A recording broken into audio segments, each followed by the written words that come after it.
It's not every day that a boy from Manchester grows up to play for his boyhood club's first team. Nico O'Reilly is living that dream. The Nico O'Reilly finals. Shecky. Oh, and he didn't get a hold of it. And O'Reilly pounces. And O'Reilly's there again. Just manages to squeeze it away. O'Reilly, can he get his shot in? He can!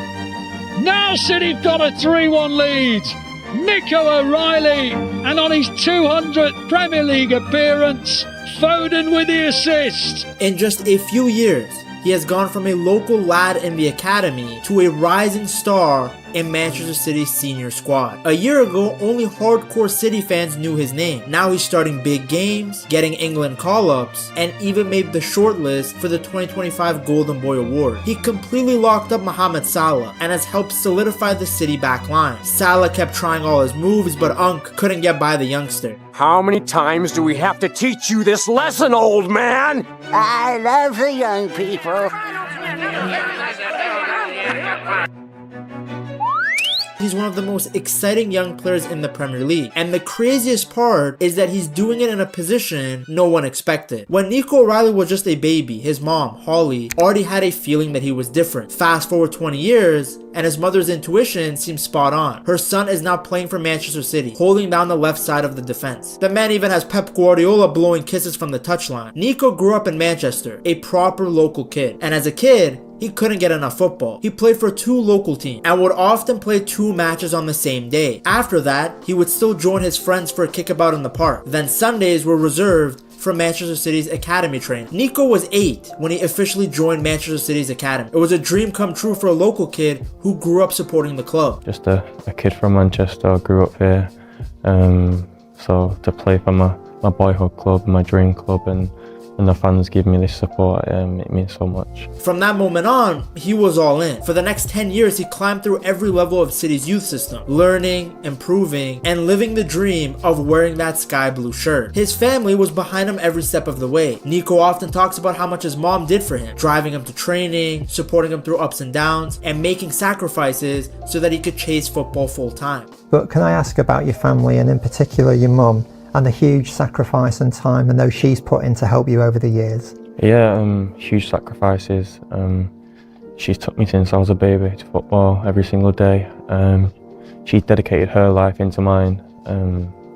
So yeah, I'm so happy that she's able to do this, and hope that I can repay her back. When he finally signed his first professional contract years later, he made sure to thank her. Those early academy years were all about fun and fundamental, but even back then everyone could see that he had something special, the kind of natural talent that would one day take him all the way to the Etihad. As Nico moved up the academy ladder, he proved himself to be a standout in a golden generation of City youngsters. Coaches quickly noticed his skill and versatility. He played mainly as an attacking midfielder, but one season he played as a lone striker, showing early signs of how adaptable he could be. By his mid-teens though, O'Reilly had built a name for himself as a creative midfielder with flair. People who watched him play described him as graceful and fluid on the ball. And at around 6'4", he stood out physically too. He was very tall, but surprisingly smooth for his size. He could glide past players, but could also hold his own in tackles. His big breakthrough came with Manchester City's under-18. In the 2021-2022 season, at just 16 years old, he was already a key player as City won the Premier League North title. The following year, he became the captain of the under-18. Across 32 matches, he scored 13 goals and provided 14 assists, which is honestly crazy statistics, helping the team win another league title. Now, these weren't just tap-in goals like CR7. One of his goals was a scorpion kick in the 95th minute. Out wide it goes to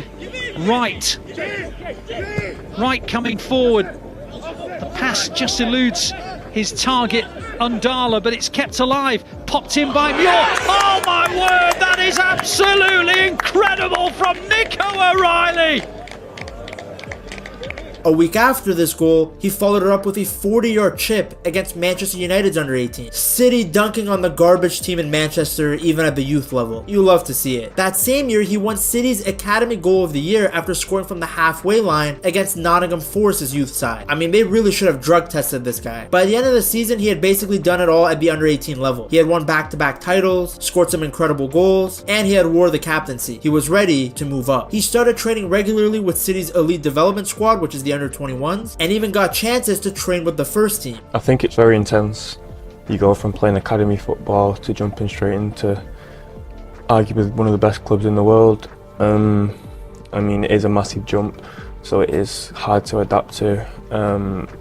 But yeah, I mean, we're all here for a reason, coming from the academy. And yeah, if the manager believes in you and thinks you can play, then he'll give you the chance to. In December of 2022, Pep took him along to a warm weather training in Abu Dhabi. It was Nico's first taste of life with the senior squad. A few months later, he made the bench for City's Premier League game against Brighton. He didn't play that day, but just being in the squad at 18 showed how highly City rated him. Now, of course, it wasn't all smooth sailing. In late 2023, Nico broke his ankle, which was a major setback that kept him out for months and delayed his chance to join England's under-21. During recovery, Nico reflected on what he could do better as a player and came back hungrier. His private coach said that after the injury, Nico learned to use his size better, which allowed him to dominate games physically while keeping that technical grace that he always had. By early 2024, he was back stronger than ever, way more focused and ready to push for his dream, which was to break into Pep Guardiola's first team. And it was that year that changed everything for Nico O'Reilly. That summer, he was called up to join Manchester City's senior squad for their preseason tour in the US. It was his big chance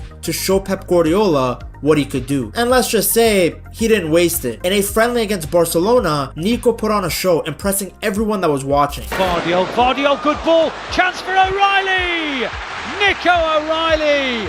BBC reporter Simon Stones even said that the performance would stick with Guardiola heading into the new season. He was right, because a few weeks later came the moment every academy player dreams of. It was time for Nico O'Reilly's official debut. On August 10th, 2024, Pep handed the 19-year-old his first start in none other than the Community Shield against Manchester United at Wembley. I mean, imagine that. Your first real game for City at Wembley, in a Manchester derby, in a cup final. I know it's a Mickey Mouse Cup, but still, it's a final. There's silverware on the line. Nico played well, City won on penalties, and just like that, his debut ended with a trophy. After that, Pep didn't rush him. Nico trained with the first team, learning from world-class players and picking up advice from his teammates, especially Phil Foden, who was another academy graduate who became something of a mentor for him. Pep constantly challenged him to improve. Then came the FA Cup, and with it, his first real run of games. In January of 2025, Nico scored his first senior goal in an 8-0 win over Salford City in the FA Cup. Still with Doku, plays it in low, O'Reilly, 3-0!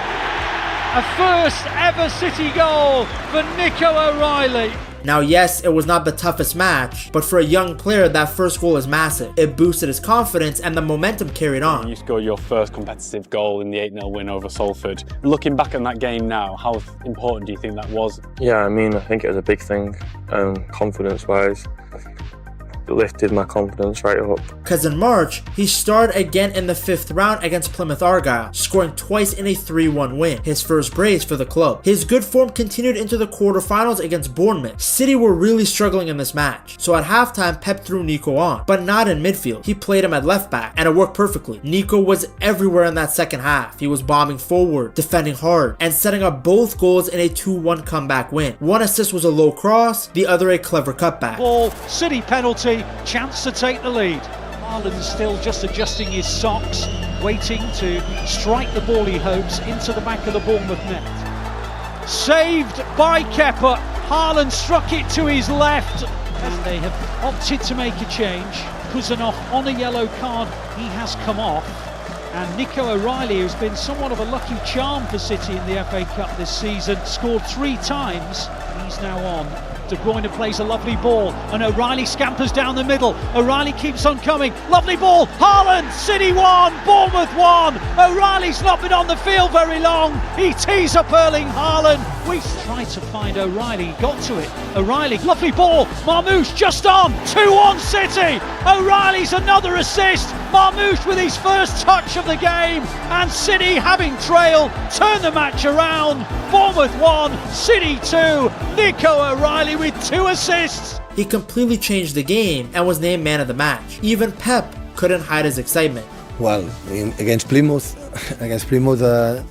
we scored 2 goals. Today make a first assist, so in semi-final he's going to play.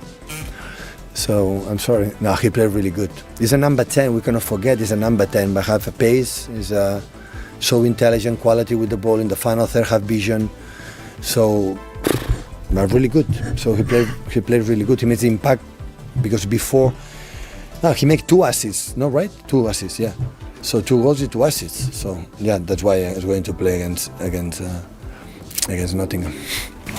From then on, he was a part of City's regular rotation. On April 2nd, 2025, he made his first Premier League start against Leicester City, playing the full 90 minutes and helping City keep a clean sheet in a 2-0 win. 10 days later, he scored his first Premier League goal, a tidy finish in a 5-2 win over Crystal Palace at the Etihad. Look at the guy's celebration, that's pure joy. By the end of that 2024-2025 season, Nico had made 21 appearances across all competitions and scored 5 goals, 3 of them coming in that beautiful FA Cup run. Pep even trusted him to start in the FA Cup final at Wembley, where he played the full game at left back. Now, City ended up losing 1-0 to Crystal Palace, but for a 20-year-old in his first season, that was a huge learning experience. Not many academy players get that kind of trust from Guardiola right away, and Nico had earned it. The most interesting part of Nico O'Reilly's rise is his position change. He has now firmly established himself as City's starting left back, and who came up with that idea? Well, of course, Pep Guardiola. Pep is known for turning players into something unexpected. He's made midfielders into defenders before and vice versa, but even for him, moving a 6'4" playmaker to left back was pretty bold.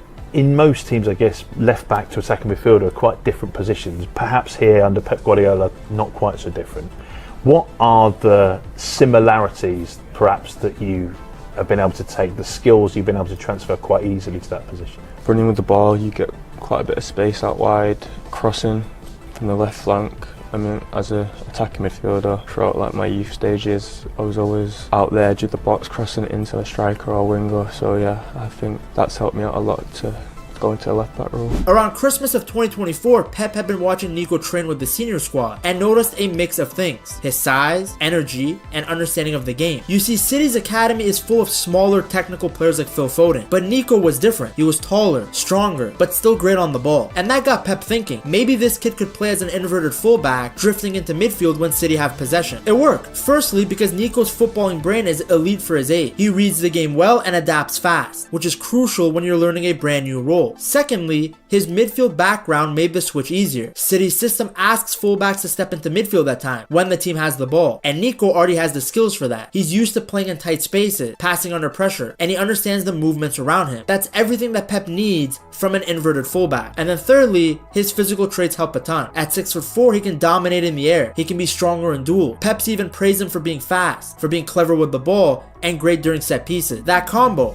of being tall, quick, but still technical is rare, and Nico uses it to full effect. What's maybe the most impressive though is how Nico embraced the change. A lot of younger players might have been hesitant, but he took it with a smile. But for those who don't know, you are primarily a midfielder who's now playing at left back. How have you found that switch?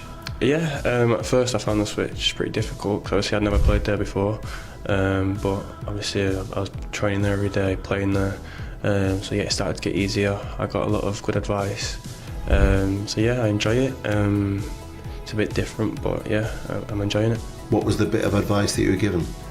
Just more tactical stuff, and like just to work on my defending and stuff like that, because obviously I'd never really done that side of the game, like 1v1 defending. Even though Nico O'Reilly now mostly plays as a left back, his game is still shaped by his attacking roots. Deep down, he's still a playmaker. That's why he looks so dangerous every time he goes forward. He's also learned how to use his height to his advantage, winning headers and shielding the ball like a pro. On set pieces, he's dangerous at both ends. He can attack crosses in the opponent's box and defend them in his own. As a midfielder, he's learned how to make late runs and score goals. And as a fullback, he's learning when to overlap, when to stay, and how to read opposing winger. By the start of this season, Nico had locked in his place as one of Pep's go-to options at left back. With Aid Nuri getting injured early, Nico really stepped up. By November of 2025, he had started 7 of City's 8 first league games. The one match he didn't play, City lost, and that tells you everything. He's already delivered some big time performances too, like when he put Mo Salah in his back pocket in a 3-0 win over Liverpool. It's crazy to think how fast his career has moved. In just a couple of years, he's gone from an academy hopeful to a first team regular. His performances in 2025 were so good that he earned his first England senior call-up at just 20 years old. He also grabbed attention across Europe, landing a spot on the shortlist for the 2025 Golden Boy Award, which recognizes the best young players in the world. Pretty impressive company to be a part of. City, of course, moved quickly to tie him down. In September of 2025, Nico signed a new 5-year contract until 2030. It was a reward for his breakout year and proof of just how much faith the club has in him. You can show your faith in him too. Just get yourself a Manchester City jersey from buygamejerseys.com and use code PedTalks at checkout. Inside the club, Nico's progress has been a huge source of pride. Pep has made it very clear how much he loves seeing academy graduates thrive in the first team, but he's also quick to keep them grounded. Despite the praise and the new fame, Nico has stayed the same humble kid he's always been. He still hangs out with his old academy friends and even shows up to watch City's youth games when he can. He hasn't let success change him, and that humility is part of why fans love him so much. For now, Nico's focused on improving, winning trophies, and helping City stay on top. From playing grassroots football in Manchester to scoring at the Etihad, Nico O'Reilly's journey has been a pure inspiration. It's a story of a kid who worked hard, stayed humble, and made the most of every chance. Another player who had almost the exact same journey is Phil Foden. To see his rise from the academy to the top of world football, you have to watch this video right here.